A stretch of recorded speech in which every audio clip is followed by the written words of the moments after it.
So in this session I want to talk about the final two aspects of the four foundations of mindfulness. So in the last episode I spoke about mindfulness of body and mindfulness of feelings. So now I want to talk about mindfulness of mental states. So mental states, it's like, what is our state of mind? So it's being mindful of what our state of mind is. Now, that may sound like a really simple, easy thing to do, but do we do it? Not very often.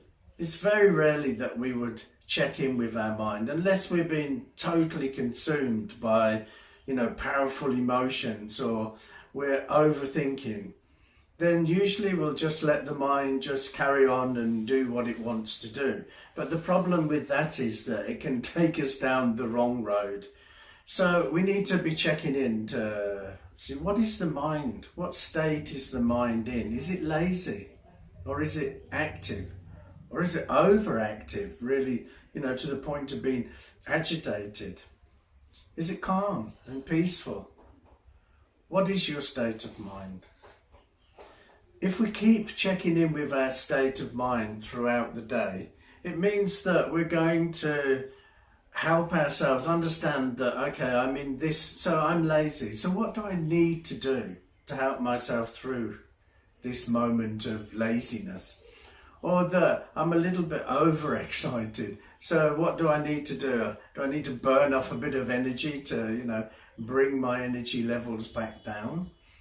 So the more that we check in with our state of mind, the more that we can control the way the mind is going. And so instead of letting the mind drag us in directions we don't want to go, when we know our state of mind, we can say, okay, I need to do this now, or I need to do this. So really there are two key points, I think, for state of mind. One are your thoughts and the other emotions. So we need to remember that thoughts are just that. They're a thought. So a thought is just a process of your brain. That's all it is. It doesn't exist anywhere but inside your brain. It doesn't have any power unless we hold on to it, unless we engage with it and start building a story around it. It has no power. A thought comes from we don't know where and floats off to we don't know where. If we allow it, if we allow them, they will come to go. But they come and we get tangled up with them. And this is where we start getting stressed and anxious. We tell ourselves stories and we start believing those stories. And before we know where we are, we're being overwhelmed, we're being stressed and we're getting anxious. And all this is stemming from one thought. So we need to understand that thoughts are just that. They're just a thought, they're just a process. We don't need to be chasing after every thought. So we have, they say, on average around 60,000 thoughts a day. So, at the end of the day, you do your check-in, your mindful check-in, what's my mental state? I'm exhausted. Of course I'm exhausted. I've been chasing after 60,000 thoughts all day long. We're all going to be exhausted. So if you throw a stick for a dog, he will run straight after the stick. He won't look at the stick.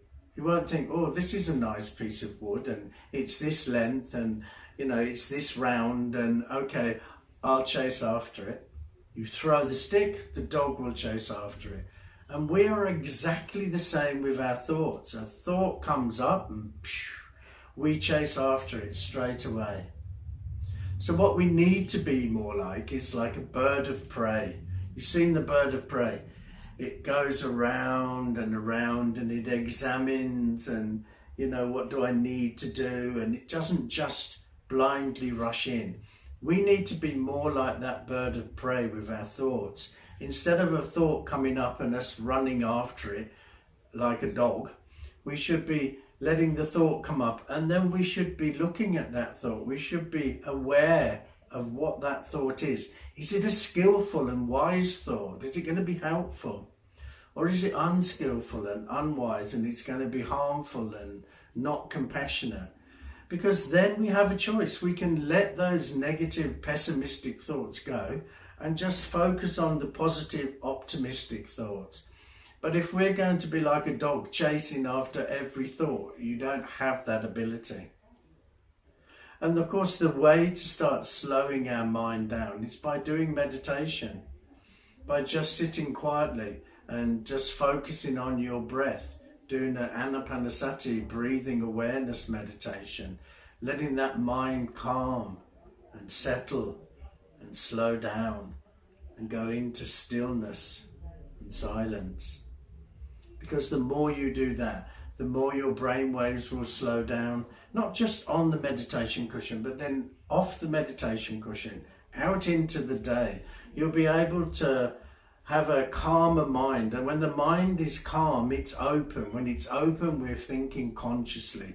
We can decide I want to chase after this thought. I don't want to. I'm going to leave this thought just come and go. By getting all tangled up with every thought that comes, we put ourselves under huge amount of pressure. And the biggest part of our emotional suffering comes from this, from chasing thoughts. So the other part of I want to talk about is emotions. Now here again, we get ourselves all mixed up about emotions. You know, we talk about this is good emotions, happiness, peace, contentment, gratitude. And these are horrible, we don't like these are bad emotions, anger, jealousy, pride, frustration. But you see, we shouldn't be looking at good and bad. We should be looking emotion. So what I mean by this is when we look at these are good emotions, we get or can get attached to these emotions of happiness and contentment. And the ones that we're labeling as bad, we don't want. We get aversion or we try to push them away. But by trying to push them away, we're just making them more powerful. So when we try to push them away, they become our enemy. But they're not our enemy. Our emotions are our teacher. Every emotion comes to teach us something. There is no emotion that just suddenly pops up. Oh, I know, now I'll be angry, now I'll be laughing, and now I'll be frustrated. I mean, it doesn't happen. An emotion will come up for a reason. So we need to look at that reason. We need to learn from that emotion. By doing that, we're not then saying these are bad emotions. Of course, some emotions are more powerful than others. I mean, you know, we have to be honest about that. They are more powerful. But it doesn't mean that they're bad. It just means that if they're more powerful, then, you know, even more, we need to learn the lesson of what is it trying to teach me? What is it trying to tell me? What do I need to learn or do? So when we have powerful emotions come up, we should just stop for a moment and not just blindly get all tangled up with that emotion, because again, it's not going to help us. Or maybe we try to suppress that emotion, or we fight against it. The emotion's coming this way and we're pushing and pushing. And what are we doing? We're holding it. What we should be doing is the emotion is coming, and of course, like everything else in life, it comes to go. It's flowing, it's moving like a river. So as your emotion's going, so should we. And as we engage and learn from it, the emotion falls away. So we're moving with the emotion. We're not trying to fight against the emotion. So when an emotion comes up, we have to, first of all, realize that this emotion is here. And when I say realize, I mean, I'm not saying that I am angry. There's no identification here. We mustn't identify with the emotion. The emotion is not us. That emotion is not who I am.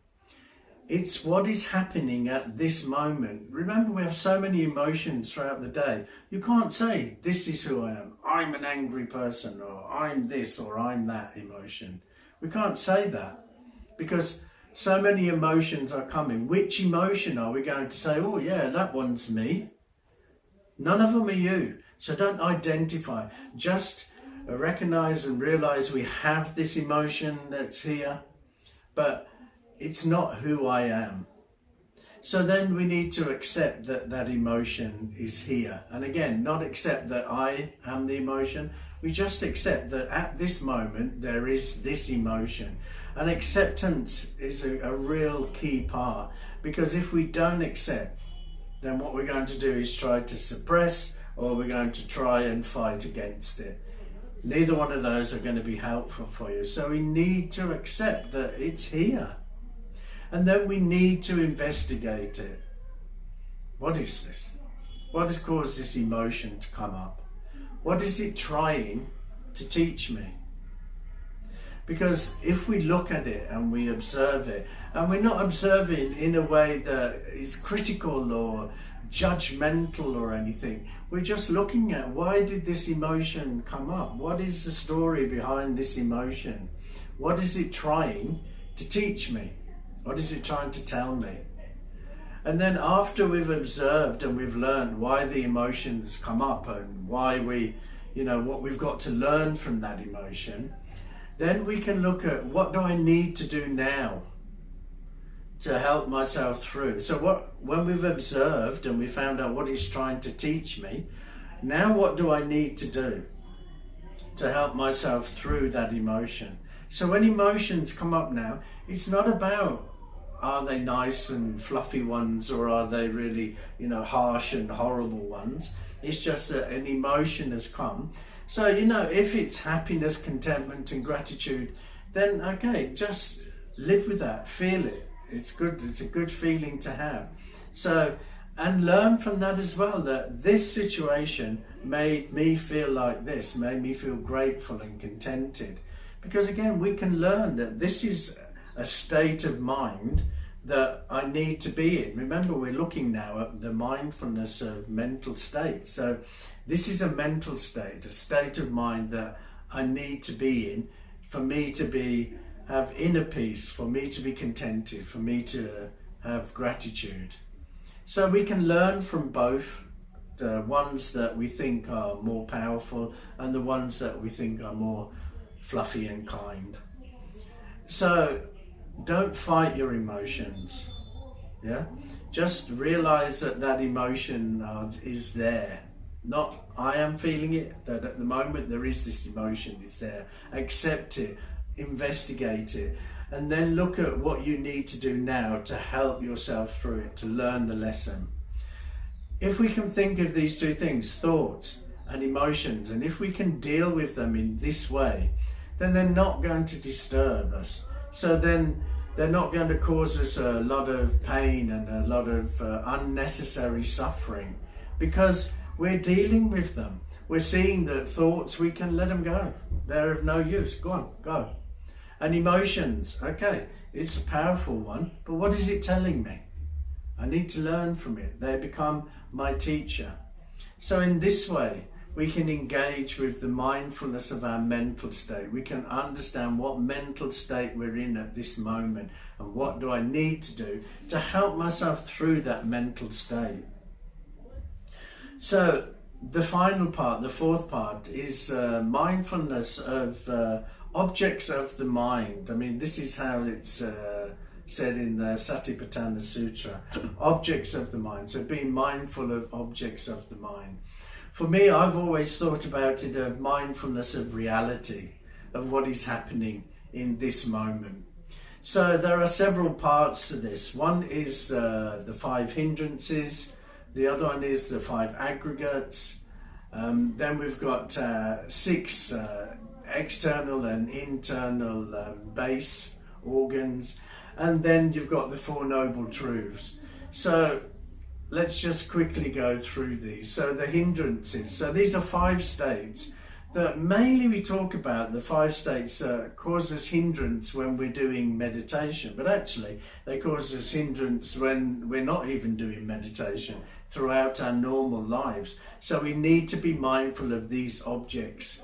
So one of them is desire. we need to be careful about desire. I've spoken about it a little bit in previous episodes. So there are good desires, that are not selfish desires, and there are selfish desires. Of course, the unselfish desires to want to help people, be a kind person, those desires are desirable, they're good. And the ones that are not so desirable, these are the selfish ones, me type of desires, and we have to be careful that we don't allow our mind to become completely consumed by these desires, because then it becomes a hindrance, not only in meditation, but in our waking hours when we're off the meditation cushion as well. The other one is strong emotions, which I've just spoken about. Then there is laziness. So we have to be careful that we're not being lazy, because again, that's a state of mind that is not going to help us. So it's not going to help us when we're sitting on the meditation cushion, and it's certainly not going to help us when we're out in our day. So again, we have to be aware that we have this hindrance of laziness. What do I need to do to snap out of it? And maybe you just need to get some fresh air, or have a cup of tea, or whatever works for you to bring yourself out of that laziness. The fourth one of the five hindrances is real agitation, I would say, where your mind is really agitated. So it could be agitated because it's angry and frustrated, or it could be agitated because it's so excited. And of course, both of those are not going to help you in the meditation. If when you sit down and you close your eyes and you start to focus on your breath, and then anger and frustration is going on in your head, or overexcitement is going on in your head, then you're not going to be able to meditate. And off the meditation cushion, if we're going to be angry and frustrated, or if we're going to be overexcited, then again, they're going to cause us obstacles of mental health. So we need to be careful that we're not agitated. And the final one is doubt. Now, you see, in Buddhist terms, you read a lot of the old Buddhist texts and they say, doubt is wrong. See, I can't see that. I don't get that. If you're telling me something and I have to blindly believe it, then for me, that isn't Buddhism. Many other religions make you or want you to have a belief system. You must believe this. But Buddhism was never, ever, ever built on belief system. Buddha never told you to believe. You will never find anywhere that he will tell you to believe. He will tell you to check for yourself. Is this true? He will never say believe. So I see doubt as a good thing. For me, when I have doubt, then I clear it up.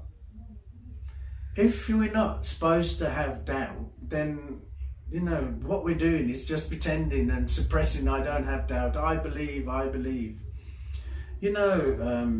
Many people come into Buddhism and have a real problem with rebirth. But, if you can't clear that doubt up, if it still stays with you, then just put it to one side and move on. But if you have that doubt, try to clear it up. Try to understand it. And really, you can understand rebirth, not if you're having problems, not having rebirth in the next life. Every moment is rebirth. Every moment we're born again. Every day we're born again. So rebirth doesn't have to mean a next life.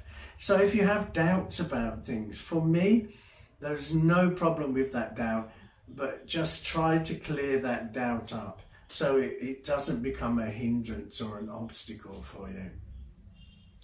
The next objects of the mind they talk about in the sutra are the five aggregates, and I went through these five aggregates in a previous episode, so I'll just tell you now. So what we have is form. There are five of these aggregates, and these aggregates, this is how the world is experienced. So it's not me experiencing the world, it's the world is experienced through these five aggregates. So there is form. So there could be a solid form, there could be sound, a smell, a taste, a touch. So first of all, there is the form. Then our consciousness picks up that form. So all the consciousness is doing is just picking up the form. It isn't saying what it is. We're still at this point, we have no idea what it is. The consciousness has just picked up. There is a sound, there is a smell, there is a taste or touch, whatever it is. So when that happens, then we have a perception. And it's now this perception, or you can say conception, we conceptualize what the consciousness is seeing. Now at this point we can see what it is, what shape it is, what sound it is. It's a dog barking, or it's a cup or a glass or something. Once we've had this conceptualization or the perception of what it is, then a feeling arises, and there will always be a feeling in every one of our experiences. And there are three types. There's a pleasant experience, there's a neutral experience, or there's an unpleasant experience. And from getting that pleasant, unpleasant or neutral feeling, then we do the fifth one, action. So then the action, whatever, if it's been a good feeling, then maybe, we'll have a calming action. If we're, it's an unpleasant feeling, then maybe the action we do is just to pull ourselves away. So there's a form, our consciousness picks it up, we conceptualize it as something, we have a feeling arising from it, and then we do an action. So these are the five aggregates. Then we talk about the six sense bases. So in Buddhism we look upon the mind as a sense. So of course everybody knows there are five senses, the taste and smell and see and hear and touch. These five, but in Buddhism we use the mind as well. We say the mind is also sensing. And so the object of the mind is obviously dreams and hopes and imaginations and things like that. So we have to be careful of these objects that we're picking up through our six senses, because this is where we can really go off track, because we can become attached to something or we can become averse to something. So we really need to be careful of what we're looking at and how we're perceiving that, what we're smelling and tasting and hearing and touching and thinking. So those are the six base senses that we need to be aware of. We need to be mindful of them, because they can certainly take us down the wrong path. And the final thing I want to talk about now is what they mention in the sutra is the Four Noble Truths. And it again is being mindful that, there is this suffering going through life. We can't do anything about it. It's there. You can pretend it's not. Why not? Pretend. But it is there. There's no point in that pretense. So we need to be mindful that, there is this suffering going through life. Then the second noble truth, we need to be mindful of what are the causes of it. And remember, the ones I spoke about previously were like the three poisons. So, having clinging desires and having anger and aversion and misunderstanding the way the world is. These are three of the main causes of our suffering. The third noble truth was we need to be aware, this is the good news comes in, that there is a way to help ourselves to alleviate this suffering. So the first one said there is suffering, second one said these are the causes, this is the bad news, get that out of the way. Now we've got the good news, the third noble truth. There is a way to get away from this suffering, to alleviate this suffering. And the fourth noble truth is the way that we can do that. And that is by following the Eightfold Path. So these are the objects of the mind that we need to be mindful of. So this brings us to the end now of the four foundations of mindfulness. So we've spoken about the mindfulness of the body, of feelings, of mental states, and of objects of the mind.